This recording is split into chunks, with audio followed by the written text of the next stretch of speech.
खाड़ी में रूस यूक्रेन जंग से भी ज्यादा खतरनाक खूनी जंग लगभग शुरू हो चुकी है। मिडल ईस्ट में ईरान की जंगी और परमाणु ताकत अमेरिका की आंखों में बुरी तरह से खटक रही है। हम आपको इस वक्त अमेरिका और ईरान के बीच चल रहे उस चरम तनाव से जुड़ी खबर दिखा रही हैं, जो किसी भी वक्त परमाणु जंग या यूं कहें भीषण मिसाइल युद्ध में बदल सकती है। सबसे ताजा खबर यही है कि अमेरिका ईरान पर इतना जबरदस्त दबाव बना देना चाहता है ताकि ईरान परमाणु हथियार बनाने का मिशन रोक दे। तो वहीं दूसरी तरफ ईरान ने अमेरिका से दो टूक कह दिया है कि अगर ट्रंप सोचते हैं कि ईरान अमेरिका की धमकियों से डरकर अमेरिका के सामने सरेंडर कर देगा तो ये अमेरिका की सबसे बड़ी भूल है।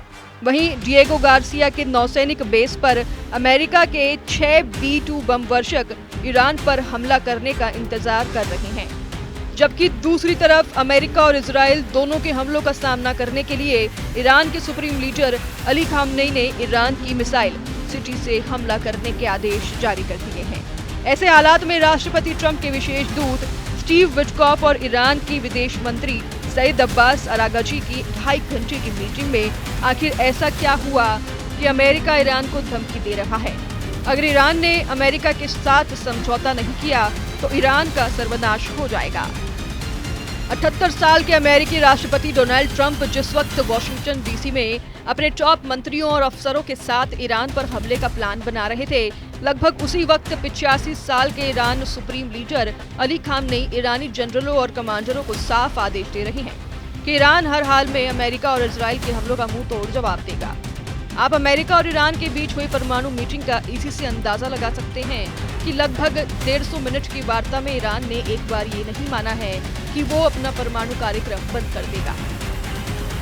ओमान की राजधानी मस्कट में अमेरिका और ईरान के बीच 12 अप्रैल को जो परमाणु मीटिंग हुई थी, उस पर पूरी दुनिया की निगाह लगी हुई थी। लगभग 2.5 घंटे तक चली मीटिंग में ईरान के विदेश मंत्री सईद अब्बास अरागची और मिडिल ईस्ट मामलों में अमेरिका के विशेष दूत स्टीव विटकॉफ शामिल हुए। लेकिन हैरानी की बात यह है कि ईरान ने दो टूक कहा कि वो परमाणु मसाइलों पर बात करना चाहता है, खाड़ी से जुड़े दूसरे मामलों पर नहीं। अमेरिका की तरफ से ईरान पर दबाव बनाया गया कि वो तुरंत अपना परमाणु कार्यक्रम रोक दे, वरना ट्रंप सरकार ईरान का सर्वनाश कर सकती है। जबकि ईरान की तरफ से साफ कहा गया है कि ईरान धमकियों की परवाह नहीं करता है और वो लगातार 60% तक यूरेनियम संवर्धन करता रहेगा। हम आपको बता दें कि ईरान की तरफ से 60% तक यूरेनियम संवर्धन अमेरिका की आंखों में बुरी तरह से चुभ रहा है। 60% तक यूरेनियम संवर्धन को अमेरिका ईरान के लिए रेड लाइन मानता है। अमेरिका को डर है कि ईरान का अगला स्टेप सिर्फ परमाणु बम बनाना होगा, जो अमेरिका के साथ साथ इजराइल के लिए बेहद खतरनाक साबित होगा। इसलिए ट्रंप दबी जुबान में कहने को मजबूर हुए हैं कि ईरान से हुई वार्ता से कुछ उम्मीद जगी है। देखते हैं अब 19 अप्रैल को अगले दौर की वार्ता में क्या होता है। ईरान से 4,842 किलोमीटर दूर मौजूद अमेरिका और ब्रिटेन का संयुक्त नेवल बेस डिएगो गार्सिया पर 6 B-2 बम वर्षक पिछले 10 दिनों से ईरान पर हमला करने का इंतजार कर रही हैं। लेकिन ईरान की मिसाइल ताकत देखकर अमेरिका के B-2 बॉम्बर ईरान के एयर स्पेस में जाने की हिम्मत नहीं कर पा रहे हैं। इसके पीछे की वजह है यमन के हूती लड़ाकों के वो हमले, जिसमें हूती लड़ाकों ने अपनी मिसाइलों से अमेरिका के MQ-9 रीपर ड्रोन को मार गिराया। जब हूती अमेरिका के MQ-9 रीपर ड्रोन को मार सकते हैं तो अंदाजा लगाया जा सकता है कि ईरान किसी न किसी देश की मदद से अमेरिका के B-2 बॉम्बर को मार गिराने की कोशिश कर सकता है। इधर जो खबर लीक हुई है उसके मुताबिक इजराइल की सेना ईरान के परमाणु ठिकानों को निशाना बनाने के प्लान पर काम पूरा कर चुकी है। अमेरिकी खुफिया एजेंसियों का मानना है कि इजराइल की तैयारी ईरान के परमाणु ठिकानों पर बड़े हमले की है। अमेरिकी अखबार वॉल स्ट्रीट जर्नल ने अमेरिका खुफिया अफसरों के हवाले से कई बार रिपोर्ट में ये दावा किया है। इजराइल को लगता है कि एक और ईरान एक कमजोर स्थिति में है तो दूसरी तरफ डोनाल्ड ट्रंप से ज्यादा समर्थन की उम्मीद की जा सकती है। इस रिपोर्ट पर यह भी दावा किया गया है कि ईरान भी इजराइल के हमले पर जबरदस्त पलटवार करने की तैयारी में जुटा है। ईरान और इजराइल के बीच लगभग 2000 किलोमीटर की दूरी है। ऐसा में रिपोर्ट में दावा किया गया है कि ईरान की 8वें ठिकानों पर हमले करने के लिए इजराइल F-35, F-16 जैसे लड़ाकू विमानों का इस्तेमाल करेगा। रिपोर्ट के मुताबिक अमेरिकी खुफिया एजेंसियों ने दावा किया है कि इजराइल फिलहाल ईरान की हालिया कमजोरियों का फायदा उठाना चाहता है। ट्रंप भी कह चुके हैं कि ईरान उनकी हत्या करवाना चाहते हैं, इसलिए अमेरिका सेना ईरान को तबाह करने का पूरा प्लान तैयार कर रही है। कुछ रिपोर्ट्स में ये भी दावा किया गया है कि हाल में ही प्रधानमंत्री नेतन्याहू ट्रंप से मिलने वॉशिंगटन डीसी गए थे, जहां नेतन्याहू ने ईरान पर हमला करने को लेकर ट्रंप से हरी झंडी दे दी है। दरअसल अमेरिका और इजराइल लंबे समय से ये कह रही हैं कि ईरान परमाणु बम बनाने पर आगे बढ़ रहा है और उसे रोका जाना बेहद जरूरी है। मई 2024 में IAEA ने बताया था कि ईरान यूरेनियम को 60% तक संवर्धित करने के लिए 164 IR-6 सेंट्रीफ्यूज का इस्तेमाल कर रहा है। उस वक्त अमेरिका, इजराइल के साथ साथ ब्रिटेन, फ्रांस और जर्मनी ने ईरान के 60% तक यूरेनियम के संवर्धन को बेहद गंभीर खतरा बताया था। इसी साल जनवरी 2025 में संयुक्त राष्ट्र के हथियार पर्यवेक्षकों ने चेतावनी दी थी कि ईरान के पास 12 परमाणु बनाने के लिए पर्याप्त मात्रा में यूरेनियम मौजूद है। जबकि ब्रिटिश मीडिया पोर्टल मिरर की रिपोर्ट में अमेरिकी भौतिक विज्ञान और हथियार विशेषज्ञ डेविड अल्ब्राइट के हवाले से बताया है कि ईरान ने यूरेनियम का 90% से अधिक संवर्धन कर लिया है। अल्ब्राइट ने कहा कि अब ये एक सच्चाई है कि ईरान के वैज्ञानिकों के पास पृथ्वी पर प्रलय लाने वाले हथियार बनाने की जानकारी है।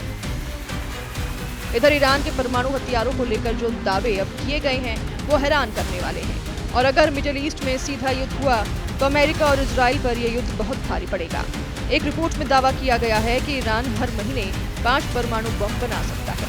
हम आपको बता दें, हाल ही में अंतर्राष्ट्रीय विशेषज्ञों ने चेतावनी दी थी कि ईरान अपने परमाणु संवर्धन की क्षमता को 3 से 4 गुना अधिक बढ़ाने जा रहा है। इसके लिए वो 1400 नए सेंट्रीफ्यूज अपने सबसे सुरक्षित परमाणु साइट फोर्डो में लगाने की तैयारी में था। परमाणु हथियारों के एक्सपर्ट और ISIS के अध्यक्ष डेविड अल्ब्राइट ने चेतावनी दी थी कि फोर्डो प्लांट में ईरान जबरदस्त परमाणु क्षमता हासिल कर सकता है। अब वो 1 महीने के भीतर ही 5 परमाणु बमों के लिए वेपन ग्रेड यूरेनियम का प्रोडक्शन कर सकता है। हम आपको बता दें कि ईरान के पास अत्यधिक संवर्धित यूरेनियम का भंडार अब JCPOA द्वारा तय की गई सीमा से 30 गुना अधिक है, जिसने ईरान को बेशुमार एटमी ताकत हासिल करने लायक बना दिया है।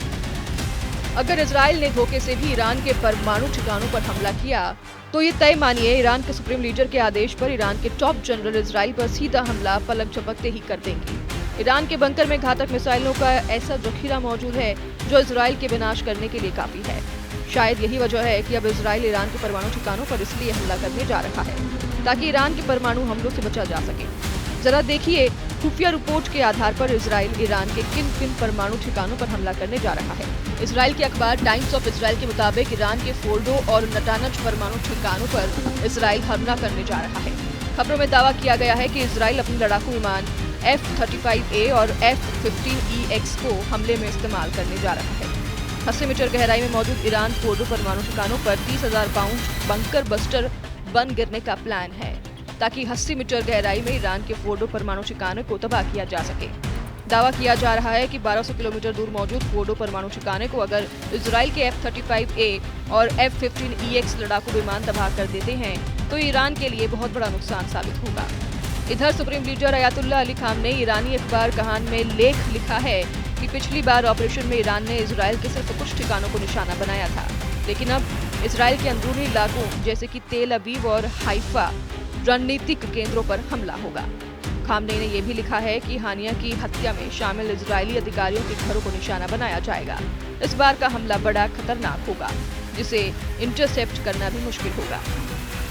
उधर ईरान के सुप्रीम लीडर अली खामनेई का बयान आया है। उन्होंने कहा कि इस कार्रवाई से आपराधिक और आतंकवादी इजरायली शासन ने अपने लिए कठोर सजा की जमीन तैयार कर ली है। हम उसके खून का बदला लेना अपना कर्तव्य समझते हैं, जो इस्लामी गणतंत्र ईरान की भूमि पर शहीद हुआ था। मई 2024 में IAEA ने बताया था कि ईरान यूरेनियम को 60% तक संवर्धित करने के लिए 164 IR-6 सेंट्रीफ्यूज का इस्तेमाल कर रहा है। उस वक्त अमेरिका, इजराइल के साथ साथ ब्रिटेन, फ्रांस और जर्मनी ने ईरान के 60% तक यूरेनियम के संवर्धन को बेहद गंभीर खतरा बताया था। इसी साल जनवरी 2025 में संयुक्त राष्ट्र के हथियार पर्यवेक्षकों ने चेतावनी दी थी कि ईरान के पास 12 परमाणु बनाने के लिए पर्याप्त मात्रा में यूरेनियम मौजूद है। जबकि ब्रिटिश मीडिया पोर्टल मिरर की रिपोर्ट में अमेरिकी भौतिक विज्ञान और हथियार विशेषज्ञ डेविड अल्ब्राइट के हवाले से बताया है कि ईरान ने यूरेनियम का 90% से अधिक संवर्धन कर लिया है। अल्ब्राइट ने कहा कि अब ये एक सच्चाई है कि ईरान के वैज्ञानिकों के पास पृथ्वी पर प्रलय लाने वाले हथियार बनाने की जानकारी है। कुल मिलाकर जो हालात अब अमेरिका और ईरान के बीच बन रहे हैं, वो खाड़ी में एक सर्वनाश युद्ध का साफ संकेत दे रहे हैं। Bureau report, news 18।